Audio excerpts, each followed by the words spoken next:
So a common thing that we see people doing in the gym is what's called the rib flare.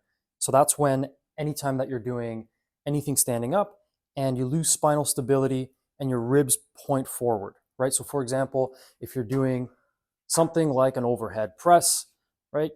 Normally you would lift that weight up and your ribs would stay tucked in, right? But in common cases, we see people lose that stability, point their butt out and flare their ribs forward. Here are a few exercises you can do to maintain spinal stability and prevent that from happening. So a really good exercise for this to try to build that spinal stability is to actually use the floor for support. So a lot of people know this exercise is called the dead bug. Start with your knees and your hips at 90 degrees. Arms are straight up, so nice straight line with your shoulder, elbow, wrist. And then from here, you're gonna use a little bit of coordination. Extend one leg and the opposite arm. Back to start.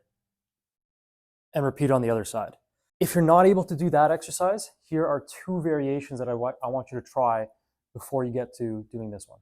So the first variation we're going to do is getting into the same position, arms straight, hips at 90, knees at 90, but you're going to use a dowel this time for support. And all you're going to do is reach overhead and back. Keep everything still at the hips and the knees and make sure that you're pressing your back into the ground and you're avoiding that rib flare.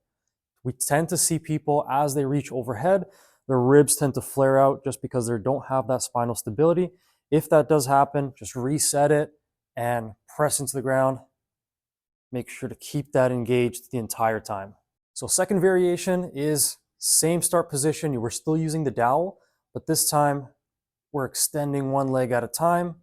When you extend your leg, don't let it drop. You're always hovering or you're just tapping the ground lightly with your heel while everything else stays engaged. Spine stays engaged, ribs are not flaring out. And then once you get good at those two variations, that's when you could drop the dowel and you can do the exercise alternating without any support.